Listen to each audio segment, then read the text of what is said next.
last year as Clark gets by Bueckers and gets to the rim.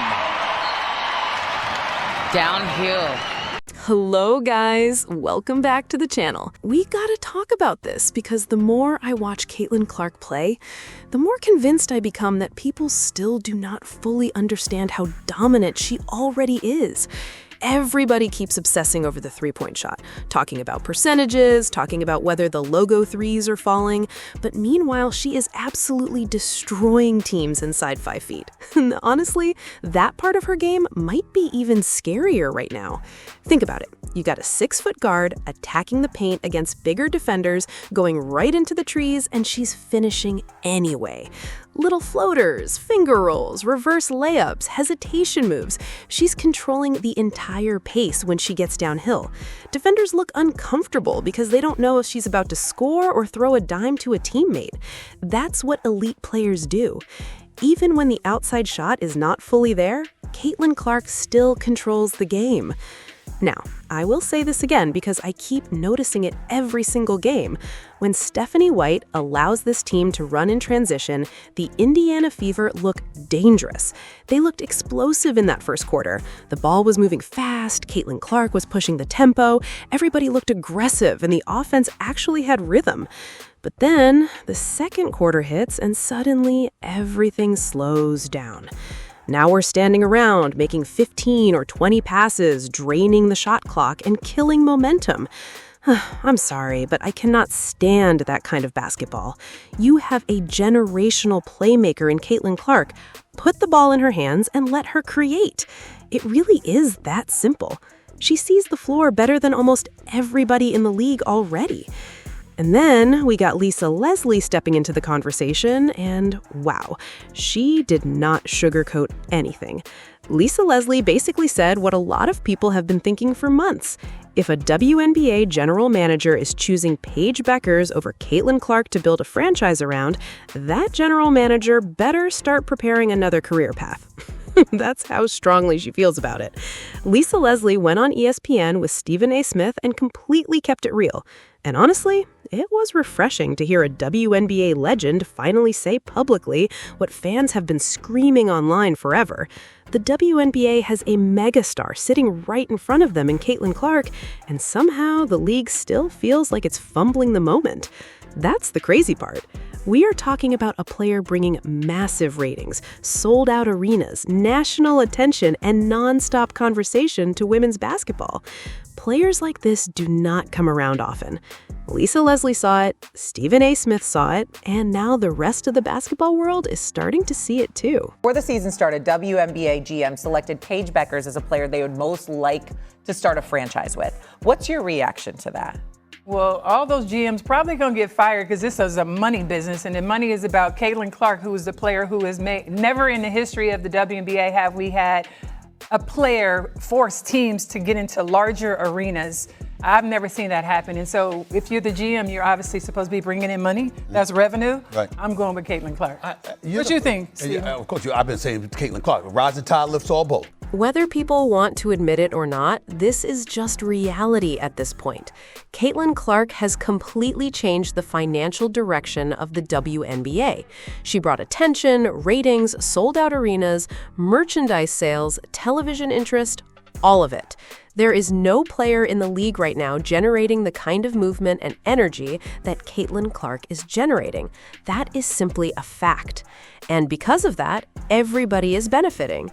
Players are getting more exposure, teams are making more money, networks are paying more attention, and the league itself suddenly feels relevant on a larger national scale.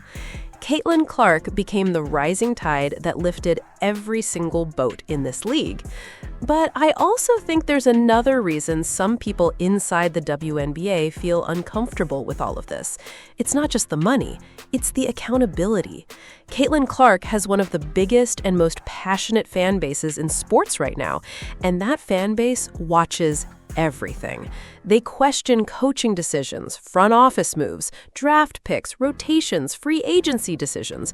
Everything gets analyzed. A lot of WNBA executives are not used to that level of scrutiny because for years, most fans simply were not paying close attention to league operations. Now, they are.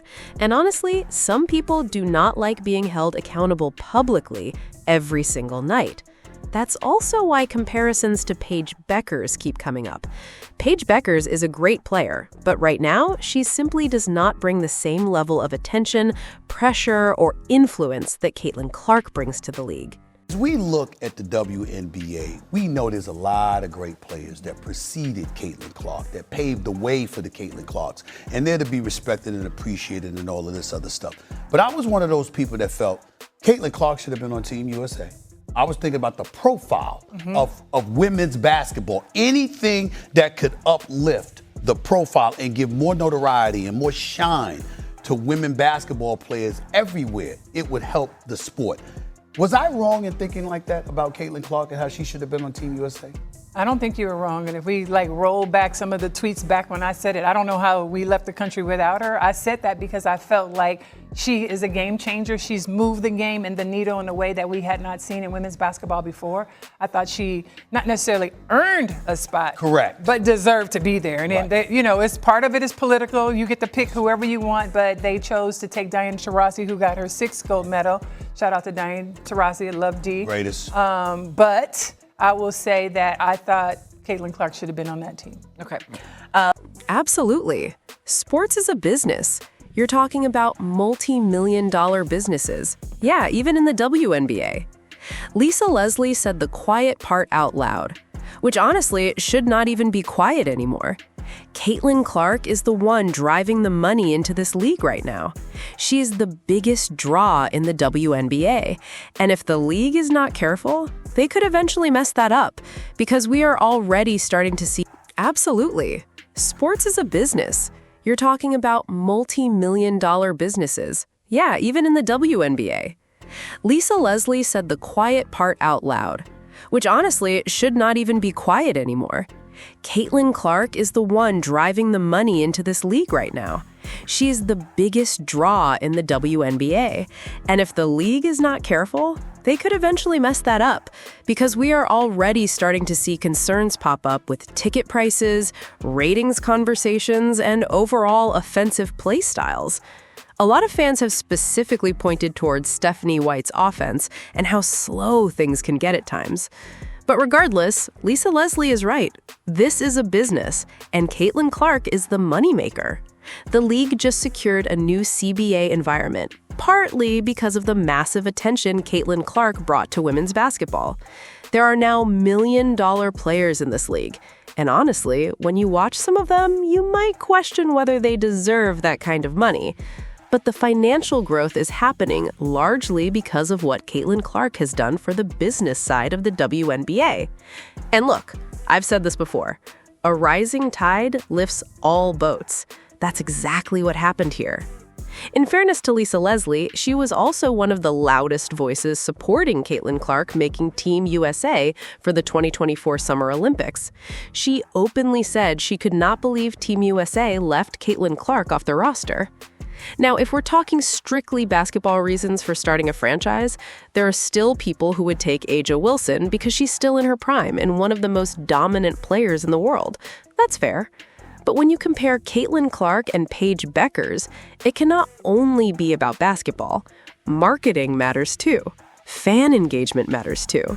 Caitlin Clark brings a level of attention and pressure that almost nobody else in women's basketball currently brings. And when Lisa Leslie basically said any GM taking another player over Caitlin Clark could lose their job, that definitely stirred the conversation even more.